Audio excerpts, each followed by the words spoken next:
Thank you for joining us today's event. The first thing I'd like to do is acknowledge that wherever we are in Australia, we're on the traditional lands of First Nations peoples. This was land that was never ceded, and I want to pay particular respect to the Gadigal people of the Eora Nation, which is the land upon which my house is built. It also happens to be the land where the University of Technology Sydney, UTS, also stands. So I want to pay special respect to the Gadigal people as the First Nation owners and their ongoing connection to this land, waterways and culture. I'd also like to extend that respect to traditional owners of the country where all of our webinar participants are on today. So my name's Verity Firth. I'm the Executive Director of Social Justice here at University of Technology, Sydney. I also lead our Centre for Social Justice and Inclusion, which is hosting today's event. It's my real pleasure to be here today, joined by some very distinguished guests. Dr. Nematullah Bizhan, Rawan Arraf, Ali Reza Yunespour, and Lala Pordeli. And I'll have a chance to introduce all of them properly in a minute. I'd like to acknowledge too, before we begin, that this is an incredibly challenging time, and the things that we will be discussing today do have the potential to be upsetting and may cause distress or triggering. So if you do feel yourself becoming overwhelmed or distressed, please just take a break from the webinar. Just turn your camera off, turn the sound off. You can always rejoin when you feel better later, but please don't force yourself to endure distress. If you do feel overwhelmed or distressed in any way, please speak to someone you trust, or you can always contact Lifeline on 13 11 14. Finally, I'd also like to thank Hunar Symposium, who are our partners for today's events. Hunar are a collective of academics and artists working to decolonise knowledge of conflict through art.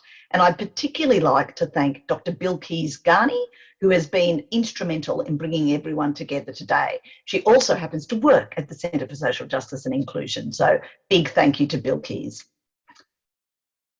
The past fortnight has been heartbreaking. The withdrawal of international forces in Afghanistan has seen the Taliban retake the country, collapse the Afghanistan government, and declare their authority. We've also seen the appearance of ISIS-K. The speed in which all of this has unfolded has taken the world by surprise and left us scrambling to try and help with the immediate and long-term impacts for the peoples of Afghanistan. There is no doubt that after 2 decades of occupation, the Allied forces, including Australia, have a responsibility to the peoples of Afghanistan. The situation is changing by the hour, and there is huge uncertainty of the coming days and future. It's a distressing time, particularly for those in Australia with loved ones and connections to Afghanistan. But there's also a lot that we can do, a lot that all of us can do to provide humanitarian assistance as a nation, as institutions like universities, and as individuals. What we can do now is help as many people as possible who are in immediate need, and in the long term, amplified by the spotlight of media and the world's current focus on the unfolding future of Afghanistan's peoples. We need to seize this moment to really make sure that we keep that laser-like focus on the human rights of the peoples of Afghanistan. So it's my honour today now to introduce our panellists. The first person I will introduce is Dr. Nematullah Bizhan. Dr. Nematullah Bizhan is a lecturer at the Development Policy Centre in the Crawford School of Public Policy at ANU. He's also a Senior Research Associate with Oxford University. Nematullah's research examines public policy, international development, state fragility and state building, as well as post-conflict reconstruction. He has published a book, Aid Paradoxes in Afghanistan, Building and Undermining the State, that examines the process of state building and international intervention in Afghanistan. Nematullah contributed to development programs and reforms that helped Afghanistan's immediate post-2001 recovery. He served as Afghanistan's Youth Deputy Minister, the Founding Director General for Policy and Monitoring of Afghanistan National Development Strategy, Head of the Secretariat for the Joint Coordination and Monitoring Board, and Director General of Budget at the Ministry of Finance. Welcome, Nematullah. Rawan Arraf is the founder and director of the Australian Centre for International Justice. Prior to setting up the ACIJ, she was a lawyer at the Refugee Advice and Casework Service, providing a wide range of protection advice to people seeking asylum in Australia, including to Afghan refugees. The Australian Committee for International Justice is a legal centre that works with affected communities and survivors of international crimes through legal action, research and advocacy, including pursuing accountability for grave crimes in Palestine, Myanmar, Sri Lanka and Afghanistan. The Centre's work on Afghanistan includes advancing truth, justice and accountability for Australian war crimes in Afghanistan in close partnership with Afghan human rights organisations. Welcome, Rawan. Ali Reza Yunespour is the Academic Internships Coordinator and Acting Director of Work Integrated Learning in the School of Social and Political Sciences at the University of Melbourne. He has extensive community development experience in conflict society and has helped around 8,000 students in 22 rural schools in Afghanistan through his work with Indigo Foundation Australia. Previously, Ali Reza worked with the Department of Foreign Affairs and Trade and as a lecturer at the American University of Afghanistan in Kabul. Welcome, Ali Reza. And last but not least, Lala Pordeli. Lala was born in Afghanistan in 1990 and moved to Pakistan with her family at 7 months old to escape persecution. In 1995, Lala, along with her mother and brother, were accepted as refugees to Australia, where she has lived ever since and has travelled back to Afghanistan 3 times. Lala completed her law and international studies at UTS in 2013 and has been practising law since then, currently working in a suburban law firm and practising in the area of commercial law. Welcome, Lala. So I'm actually going to start with you, Lala. You're deeply involved in the Afghan Australian community and you're doing incredible work in organising with that community. What is the importance of community connection right now and how are you concentrating your efforts? Our efforts have been essentially focused in 3 different ways.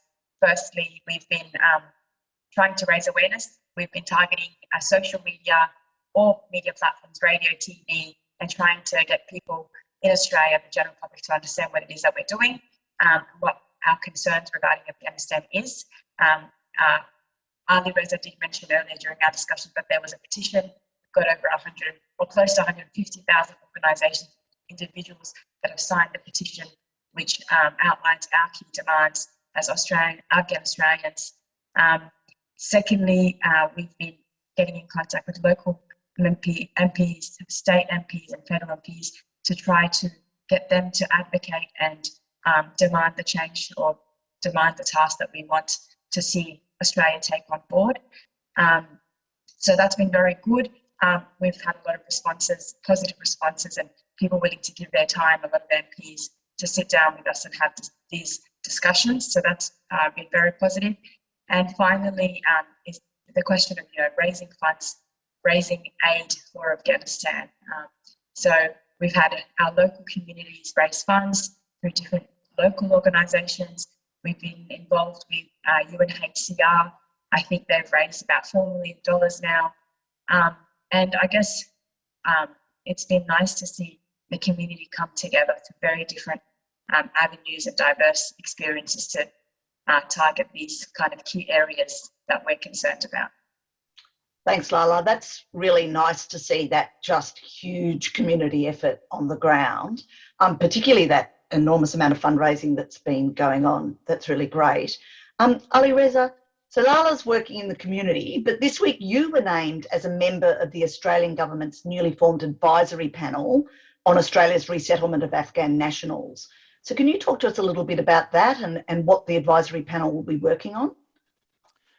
Thank you, Verity, and very good and honoured to be part of this panel. I also acknowledge our attendees here today, everyone who is of course concerned about Afghanistan and what's going in that part of the world. So we are grateful for you to attend today's session. Your attendance, of course, gives us a lot of courage.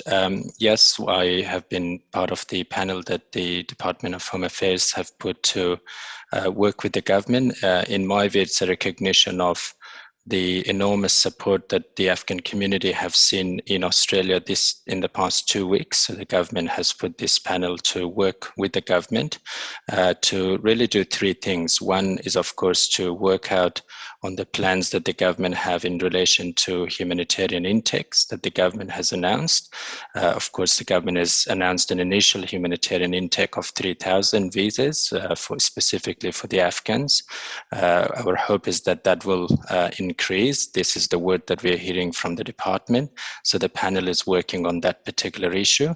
The second thing was, of course, the evacuation of people from Afghanistan have also exceeded many communities' expectation, in my view. Yes, there were problems, there were issues in terms of the challenges that individual evacuees faced. And also we do have people who have been introduced by different organizations. They're still in Kabul, but Australian government have evacuated about 4,100 people. And of course, those evacuees have not all arrived in Australia. From our knowledge, about 1,000 plus of them have arrived in Australia, so they need immediate assistance from the community. Here in Australia, some of them are distressed, some of them have faced persecution, some of them, of course, have experienced trauma, and they've got, of course, their loved ones in Afghanistan. So part of our role is to really assist with their settlement in Australia, with their integration. That is the second role that the panel has. And of course, we do have more than around 3,000 of those people who are still waiting in UAE and other countries to be transferred to Australia. So this is our second role. And of course, the third role is really to work with the government in terms of how to harness the community's ongoing support for the refugees and new arrivals in Australia to ensure that we provide the support for these new arrivals who arrive in Australia. So that's what it is. And I think the advisory panel I'd like to emphasize is that is one of the channels or one of the avenues with the government that we're working, and it's been really a reflection of how serious the Australian government has taken this, and we're hopeful that that would result in more settlement opportunities from people of Afghanistan.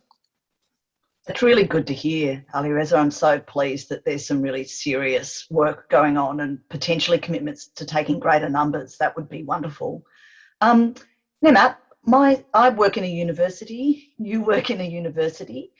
What can universities do to help immediately, and what can we do in the longer term going forward? Thank you.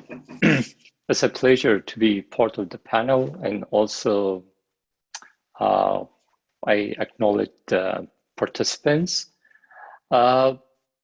So what we are experiencing now in Afghanistan is a very tragic situation, and already the country is experiencing an economic and political isolation, and that will have implications on people having access to universities outside Afghanistan. So this is a problem in the making for Afghans. Coming to the question of what the universities can do now for Afghanistan or Afghans at this moment to offer them an opportunity. So that can help with two things. First, an opportunity protection, and also an opportunity to study. So that means increasing the intake of Afghan students or academics or in need from Afghanistan. But what a challenge I see in the process would be in terms of conditions. So there should be more practical ways how can offer prospective students an opportunity to join. So that's one issue.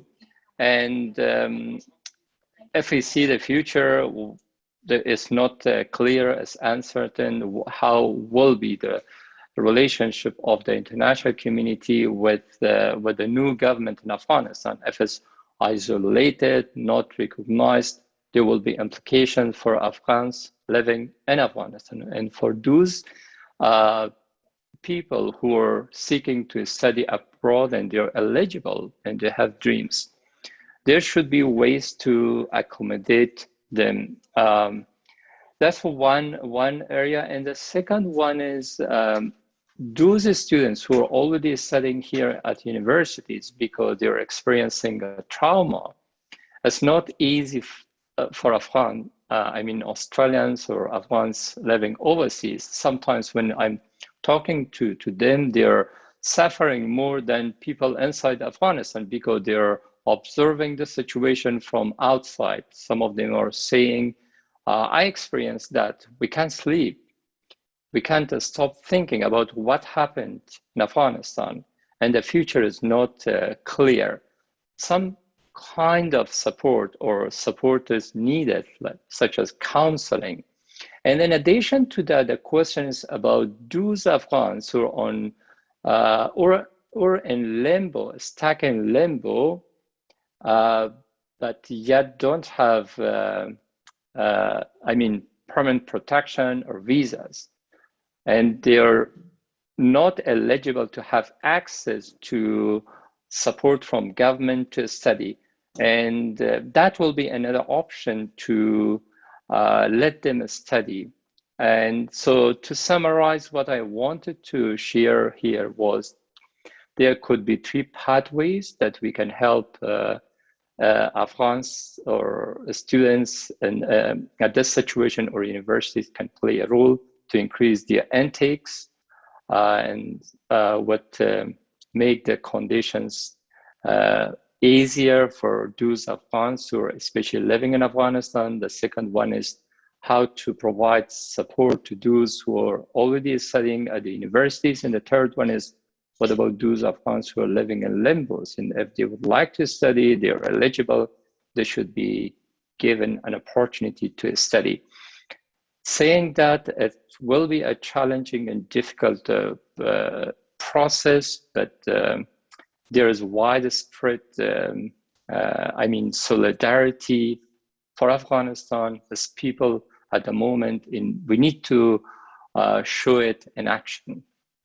Thanks for that, Nemat. I totally agree. Just so people are aware, I know that UTS, of course, we run a Humanitarian Scholars program, which is about for students that are currently on Australian soil but will be on temporary protection visas or non-permanent visas, and who therefore can't access HECS and need to pay international fees.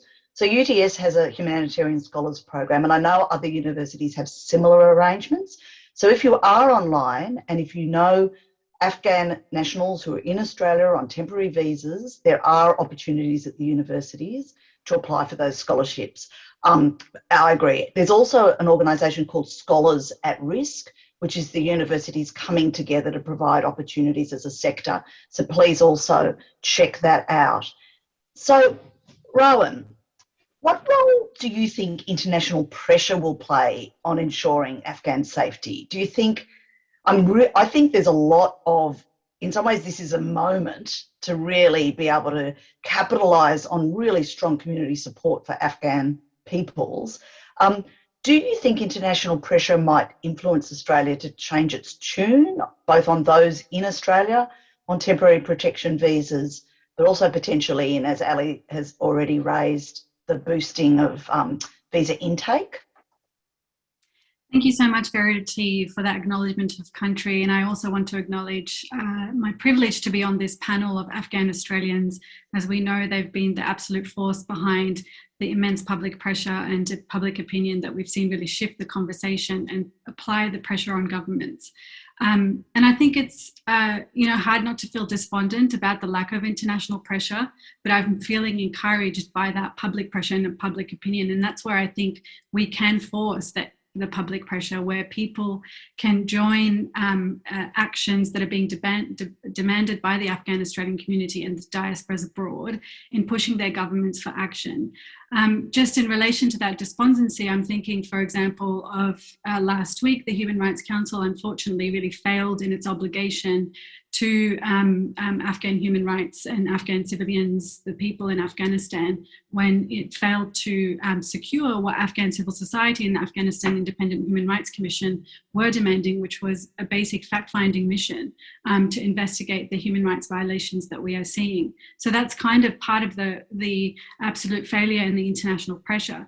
Where we can create that international pressure, again, as I said, is through public pressure.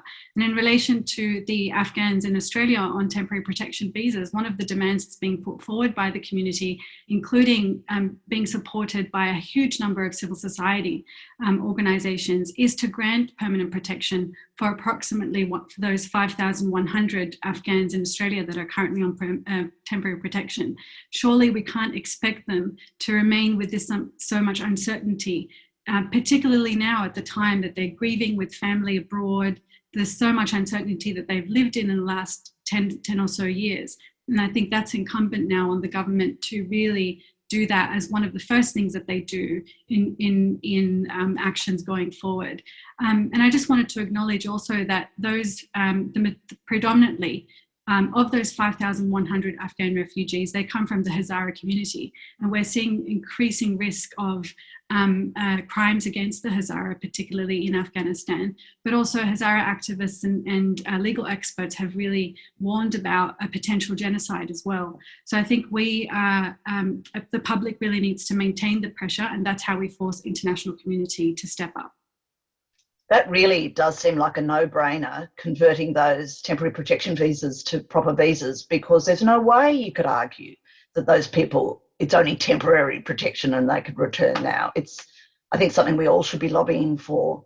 Nemat, in terms of the international aid and fundraising that's going on through channels like the UNHCR, do you think that those sorts of channels, that bodies like the UNHCR will be able to provide the humanitarian assistance needed?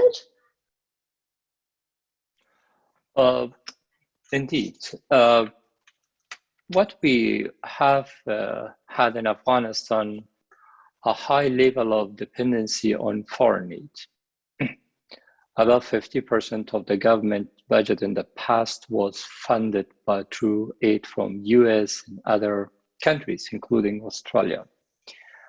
But now, after the takeover of Afghanistan by the Taliban, the situation is quite different, and it's no anymore an option to put the aid money through government budget. What the alternatives do we have in Afghanistan? So going through humanitarian organizations, because what we are experiencing in Afghanistan is a humanitarian crisis, but also coming to refugees and displaced people. So that's another area of major concern. UNHCR is a major organization, and so that can be an option to put more money through UNHCR.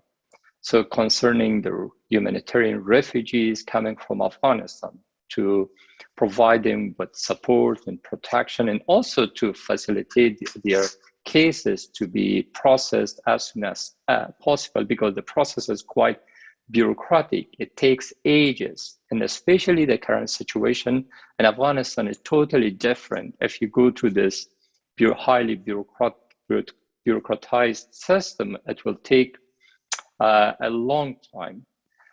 That should be need-based. That's one option. But also we need to be mindful that the mandate of UNHCR is limited.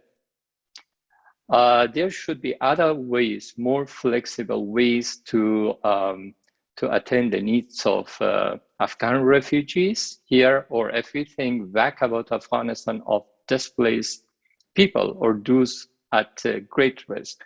So basically, the focus should be on multi, I would call it institutional approach, for putting more money or giving money to UNHCR, but that should be targeted, more focused, rather than putting funding to an organization, it should be clearly earmarked for what purpose, but also to open the space or give opportunity to other humanitarian organizations to play a major role, because coming to the capacity of Yunespour, the question is whether it has adequate capacity to attend the needs in this critical situation that Afghans are facing in Afghanistan or around the world. Saying that, what I would like to add is, yes, Yunespour will remain a major player, but also the other institutions should be encouraged to play a role in dealing with the crisis of Afghan refugees at the moment. So, Lala, in terms of the work that you're doing in the community right now, are you receiving the external support that the community needs? We look on it through various organisations, receive a lot of external support through the time that they've given and the expertise that they have. There's been a number of organisations that have reached out to provide volunteer services for people that are going to make humanitarian visa applications, for example. A close friend of mine has started the Afghan the Crisis Hub online, and people are volunteering to assist her with that. So on an individual and public perspective, we definitely have had a lot of support. There's been many organisations that have also signed the petition, the change.org petition, showing their support.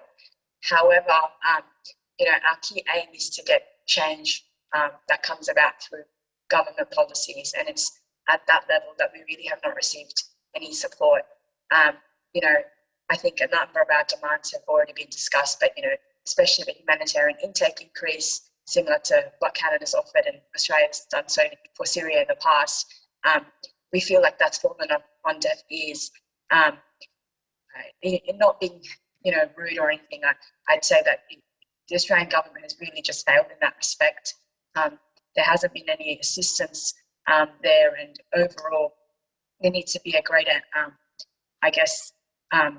compassion from the government level for those visas. The 3,000 spaces that were allocated were part of the existing humanitarian intake, so that has just been shifted to Afghanistan, which means other people now don't have access to that. So from a government perspective, we really feel that there needs to be more action and our concerns need to be heard better, because that's where we find there's been no real support or action that's come about. Sorry about that. I just had a home issue. That's it. That's really interesting, and I think you're dead on about the government. Like, there have been other humanitarian crises that have happened around the world where we have seen immediate response from the government in terms of increases in humanitarian intake, and I think all of us need to take collective responsibility to be calling on the government to do that in this case as well. Ali, Reza, you also work with the Indigo Foundation. Now, the Indigo Foundation, I know them well, actually. They're a wonderful organisation, and they've been partnering with communities in Afghanistan for the past 20 years. Especially when you think about what Nemat's just told us, that we can't anymore necessarily go through government channels in terms of providing financial aid, what are some of the challenges of providing humanitarian assistance, particularly when you're not going via government channels, but through humanitarian NGOs? Thank you, Verity. And I think that's really a timely question, because we, as I said at the beginning, we of course are here to help refugees and people who flee Afghanistan, and that's wonderful. I think that's a good thing, but I think the roots of this challenge is still and will remain in Afghanistan. And we've got, the population, we don't have a clear statistics, but at least about 25 to 35 million people, different estimates, but those are still in Afghanistan. The humanitarian crisis is growing in the country. And for the context, Afghanistan is the poorest per capita country in Asia. in terms of the level of poverty that we are speaking. About 3.5 million people are displaced, about 12 million or more than 12 million are actually hungry. And the reports that we're getting from the people are that they're running out of cash. They have no resources to support their families. They're, and in many ways, I could argue that people who make their way to neighboring countries of Pakistan and Iran, and those who definitely have left through the airport, they're the lucky ones.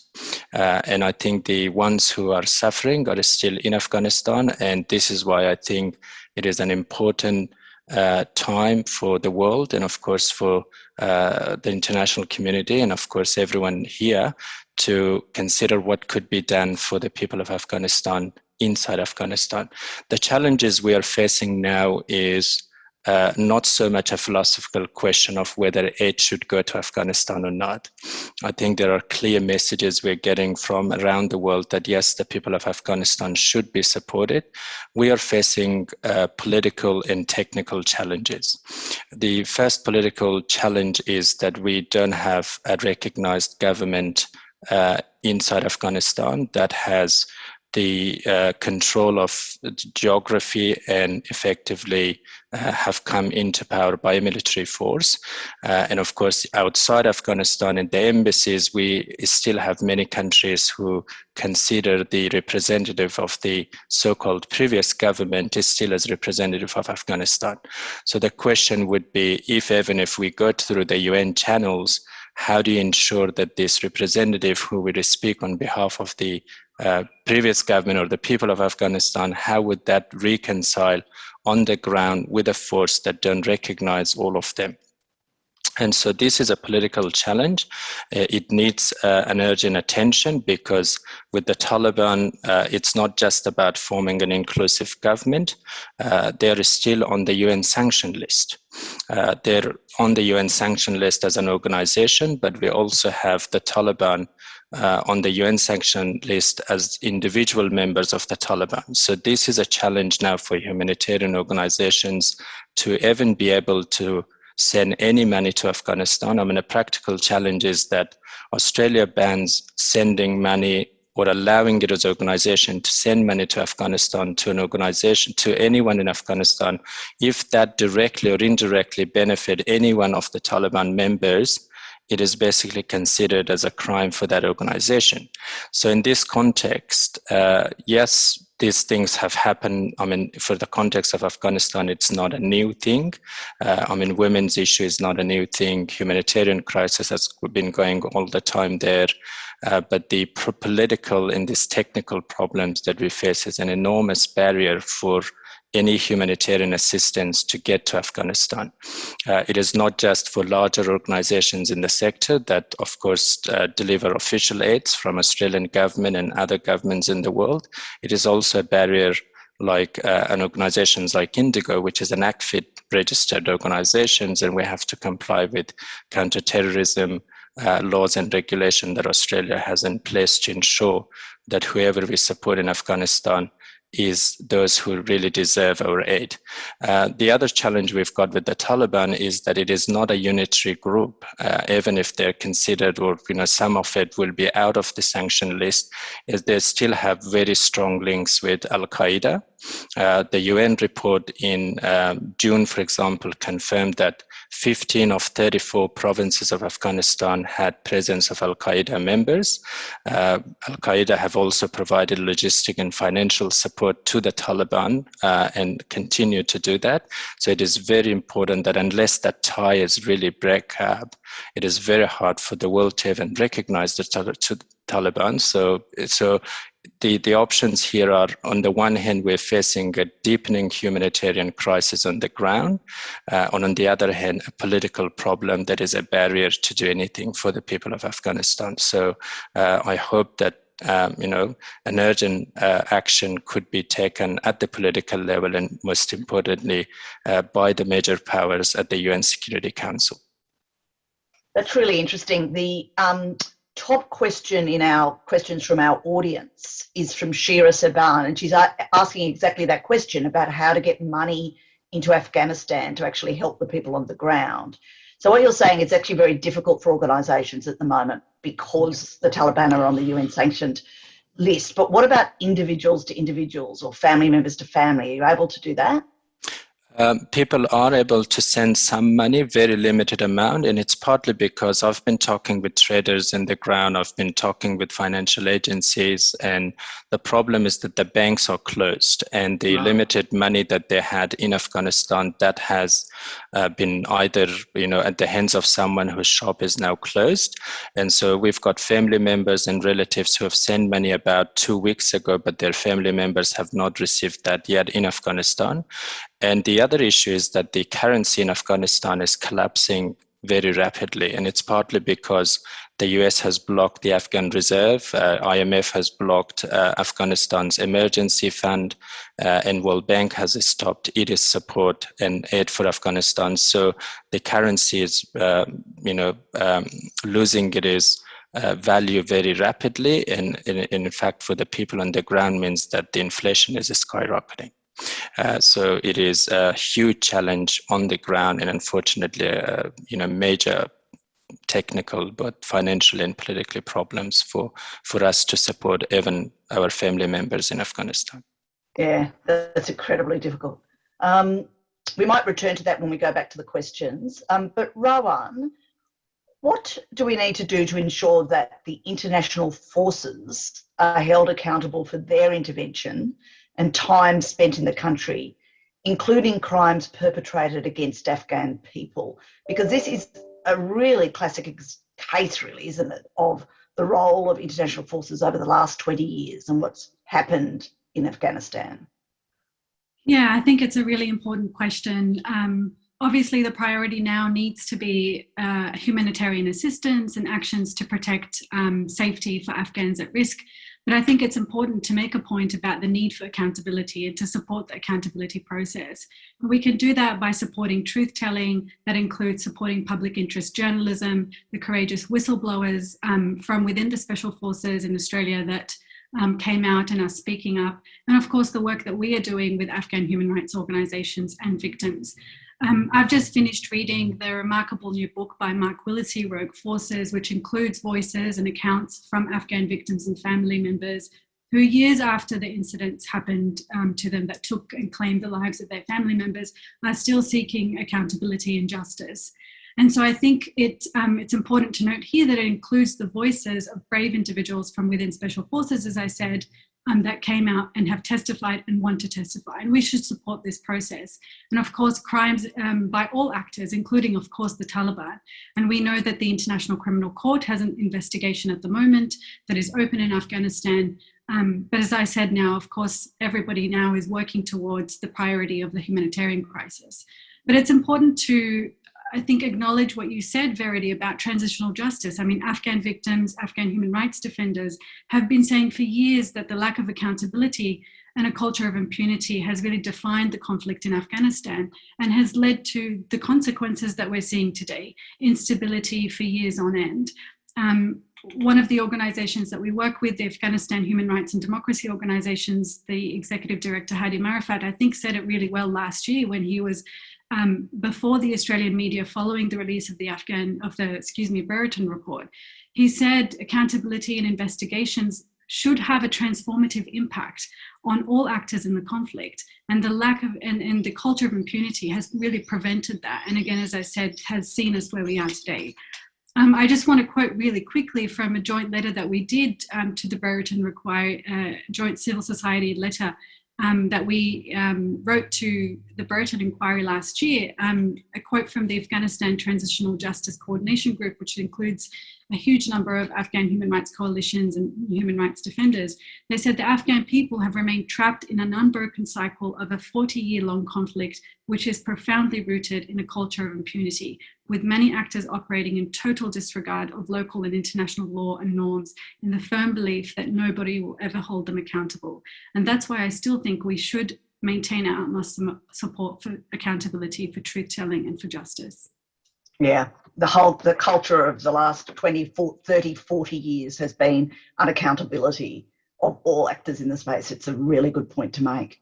So I'm going to move, I've got a final question for the panelists, but I might ask that at the end of the process because I want to get some of our audience questions answered. And the one that's currently sitting on the top of the list is one from Vivian Posholt, who's asking, the picture of the country under the Northern Alliance pre-Taliban is presented as relatively rosy, including for women. How accurate is this? Who would like to have a go at answering that? Ali, you're nodding up and down. Do you want to answer that? Yeah, and I might start, and I'm sure Dr. Nematullah Bizhan will have more to say about this, is that the challenges for women of Afghanistan has been a historical problem. Every regime then in Afghanistan has been in place, not just the 40 years, but even prior to that, have failed the women of Afghanistan. And it has been a challenge for some time. That includes the 1980s and the 1990s when the initial war broke, and initially against the anti-Soviet regime, but also even in villages where different political groups fought with each other for power. The true victim of those were women of Afghanistan, and that was true even when the Mujahideen government came in power in Kabul. It was quite a challenging time. We were, during the civil war in Kabul, for example, there were reports of mistreatment of women, sexual violence against women, and of course the poor treatment of women in Afghanistan during those years of war in Kabul. But also, of course, when the Taliban came in, what had become was that we had an institutionalized ideological approach to segregate women. I think there needs to be a difference between these two key things. There is an institutional efforts to exclude women, and there are, consequences of civil war and policies on the ground. So during the Taliban, we had an institutionalized policy, and that is what is the fear of people now. It is not that, we had, good periods for the women of Afghanistan and bad periods. It is more about this institutionalized effort to segregate women, and that is what distinguished Taliban from other groups largely in Afghanistan. But within those political groups who were involved in the civil war, they are also not a unitary group in relation to how to treat women. For example, we had, some more moderate groups who were in support of women. For example, some of them have established universities for Afghan refugees in Pakistan. They established the schools, for example, for Afghan refugees, and some of the students, both men and women, attended those schools. But when it came to the treatment of them during the civil war, they all had a role in, really negative role in play to affect the women of Afghanistan. But I also like to highlight another report from as late as 2009. It was a really interesting report by Yunespour during those years that we believe that the Afghan women's life had changed as a result of the new government that came after the Bonn conference in 2001. This report is called Silence is Violence. And I think that even as late as 2009, it was showing how horrific, how difficult life in Afghanistan for women and girls were. And of course, since 2018-19, when the insurgency grew, which the Taliban played a key role in that, Afghanistan have always been in the top 3 or 4 countries as the most dangerous place for women and girls in Afghanistan. So it has been a really, really challenging history. And of course, the victim of this have been women and girls in Afghanistan. This is why I think regime change doesn't change so much in Afghanistan, because those institutions, the governance, and the culture, unless those are supported, it's very hard to change the situation of women of Afghanistan just as a result of changing a regime in Afghanistan. Lala, I can see you have something to say. Yes. Yeah, I think Ali's raised some really, really good points. I think one of the things I'd like to kind of maybe talk about is in relation to women. I think it's, as Ali said, it's an ideological change which completely restricts women. So, the last 20 years has allowed women to actually get an education. And we're not talking about every part of Afghanistan, but you've got areas in Afghanistan such as Herat where there's a greater percentage of women in university than males. up until now. So I think there's some key opportunities allowed under any regime which doesn't segregate women and doesn't restrict women from public life. That is very important in the long run. My auntie went to Afghanistan, back to Afghanistan in 2002, and she was a doctor, qualified doctor. She's been able to, in the last 20 years, help lots of women in remote areas that suffer from complications after birth. This is a service that was never provided and wasn't allowed because women weren't allowed to work. So whilst 100% the situation in Afghanistan has never been one that's great, we have to acknowledge that it's been a war-torn country for the last 40 years, and there's only so much we can expect of any regime in dealing with women's rights. We in the Western world struggle with equal pay and women's rights, harassment at work, let alone a country that's gone through war. But I think there's a key distinguishing factor that women were given opportunities in the last 20 years, were given freedom, were given the ability to get an education, and that was just the beginning. We've now come to a system where the Taliban are saying you can only have women in university in segregated classes. Are there going to be enough female teachers to teach women? Most likely not. So essentially what you're saying is if there's no teachers to teach women, there's no classes for women. It's this system that creates the problem. And now we're just going to go back to where we were 20 years ago. There's a distressing part of it all. Yes. Nemat, do you want to add anything to that? I echo with what Lala and Ali Reza mentioned. And just want to add that on the international part of women's role in Afghanistan, and the last 4 decades, in particular during the Cold War, Western powers funded those programs and projects which led to the repression of women in Afghanistan. So what we see now is happening in Afghanistan in a systematic matter, where the state is used as a means to exclude women, to repress women. That was not something happening overnight. So if we look back and investigate what happened during the Cold War, so we can link it. So that's a sad part on the international side of, all this, the project of conflict and peace building in Afghanistan. But also what I would like to add as a final statement, that the Afghan society has been transformed in the last 2 decades. So we don't have the same society when the Taliban regime collapsed today.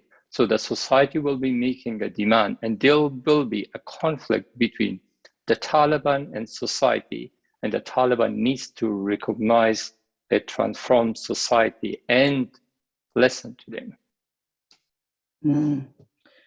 So I'm going to now move back to the getting money into Afghanistan point, because I think people really do want to try to wrestle with this. Paul White, who in the audience, has also asked, what is the solution to resolving the sanction issues and moving cash? Should sanctions now be taken off all those Taliban on the list? Like, do we actually need, as an internet, because it does seem, it's that thing, isn't it, right? Like, if the UN sanctions are actually preventing on-the-ground assistance to people who are living in poverty, that is a problem, although I recognise the political reasons why you'd want to keep the Taliban as a sanctioned organisation. I might start with Rawan, if you're able. It's a difficult one for me to answer at this point. I think I'm going to defer to the other Afghans on the panel. I mean, our work revolves around advocacy for targeted sanctions and Magnitsky-style sanctions, but I have seen the concern from Afghan communities about the impacts on the Afghan people as a whole. So I don't have an answer to that. Perhaps the other panelists do. It's a really complicated one because it comes up in all of these sorts of situations internationally. When a despotic government means that there is sanctions applied, but then people suffer, and how do you get the balance right, I suppose. Ali, Reza, you've turned your microphone off. They always suggest you have something to say. Yeah, and I should say here that lots of work is now going on for that particular issue in terms of how to deal with sanctions. I attended, for example, a meeting yesterday with DFAT alongside with other ACFID registered organizations who have staff in Afghanistan who are delivering, programs. One thing to note here is that even if these sanction issues continue for a while, the UN has been able to provide, and other agencies or international NGOs have been able to work out their way to support the people in other parts of the world in similar circumstances. So it is not unique to Afghanistan. We have a similar situation in Somalia, for example, as a rather, not particularly similar, but at least with some resentment or shared resentment in Yemen, for example, in Syria, and other parts of the world. So it is important that the UN have been able to do this for some time in some of these really difficult socio-political contexts. So the hope now from the international NGO and of course the organizations like Indigo Foundation who work on the ground is that there will be some ways to go around this, even if the sanctions will be still in place by the UN Security Council, because of course that is a political issue that requires a consensus by the major powers to be removed. And then there are also, specific country sanctions. For example, Australia doesn't have any specific sanctions from Australian government against the Taliban, but the US government does have those. And so there will be issues around this, and I think this will be an ongoing conversation, but I'm aware of lots of activities that are at the moment going on. Whether that would be resolved in the coming weeks or months, we don't know. And I think that all depends on what's going to happen with those political negotiations that happen in Afghanistan, but also outside Afghanistan in relation to the new government. And Nemat. Coming to the international leverage, which still seems relevant concerning the situation in Afghanistan, the leverage is now limited, but what still they can do is through two mechanisms. One is international recognition, which seems to be quite important for the new government in Afghanistan. And the second one is the flow of financial aid to Afghanistan. Both can help to maintain or preserve some of the gains which Afghanistan achieved in the last 2 decades, including the preservation of the fundamental rights of citizens in Afghanistan, including women. So that's an area. But now the problem is a lack of clarity and consensus among the international community. So what we see is a process is taking like region versus global powers in Afghanistan. And the question is how regional powers, actors, China or Pakistan, Russia, Iran, can play a role to fill a gap which will be left by the US and NATO in Afghanistan. We are not yet clear. They will not be able to substitute for the loss of aid to Afghanistan. But the question is if sanctions are to be imposed on Afghanistan, even the new government in Afghanistan will not be able to capitalize on Chinese investment in Afghanistan or extraction of natural resources in Afghanistan or transit between Central and South Asia, because big companies will not be able to invest in the country.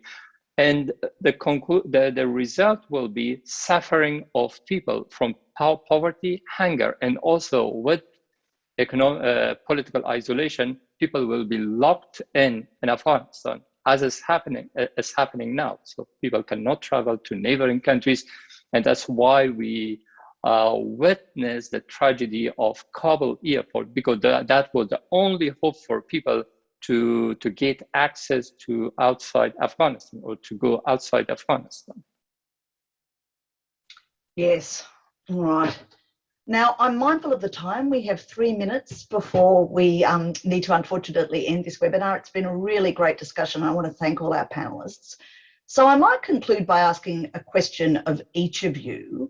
I'm going to start with you, Lala, because you're the community activist on the panel. There is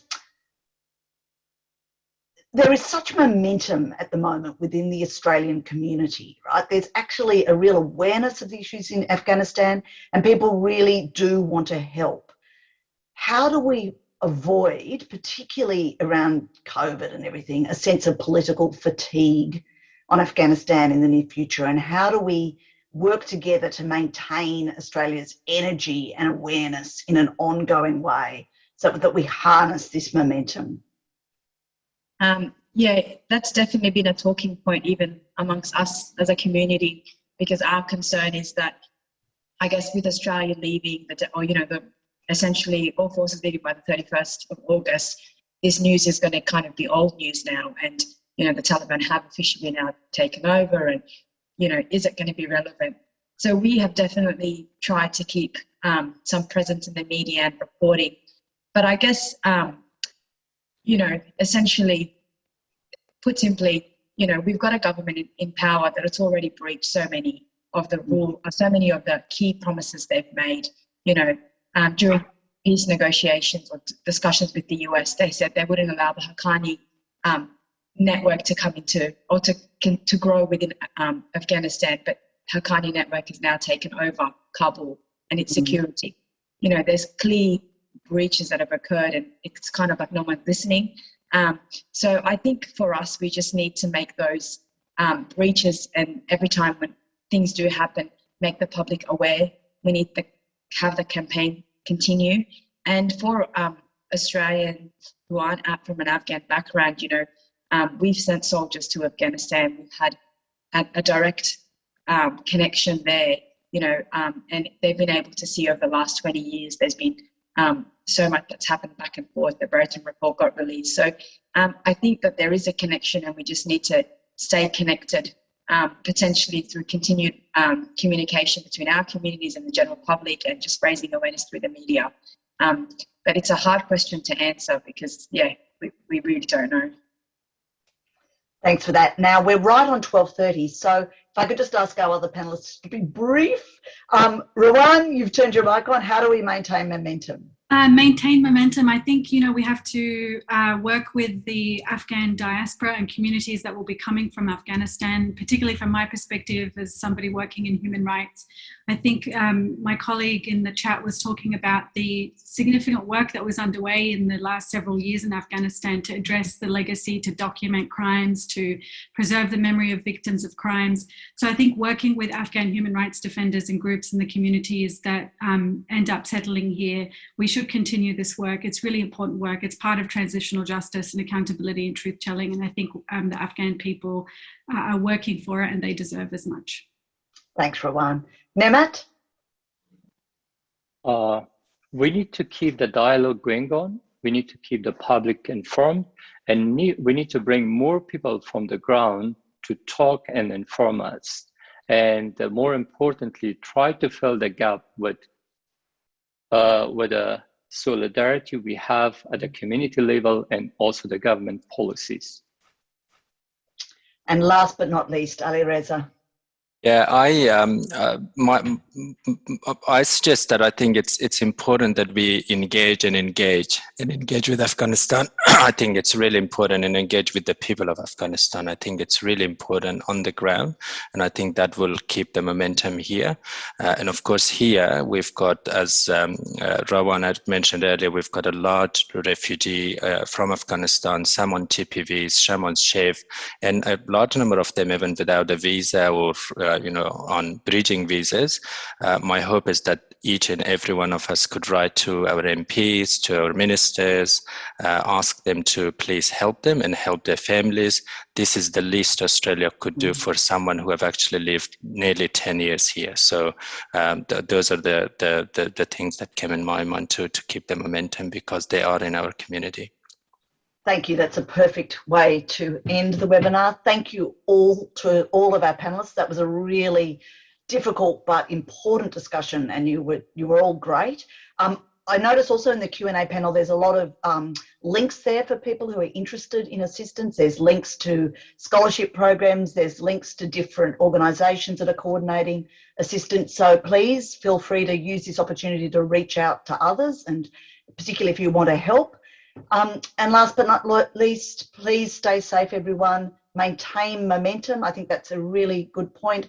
We really do want, as Australians, to accept the responsibility of our actions in Afghanistan over the last 20 years, and to make sure that we make reparations, and that we're actually able to be a country committed to human rights and to doing the right thing by people. So thanks again, and I'll see you all soon, and stay safe.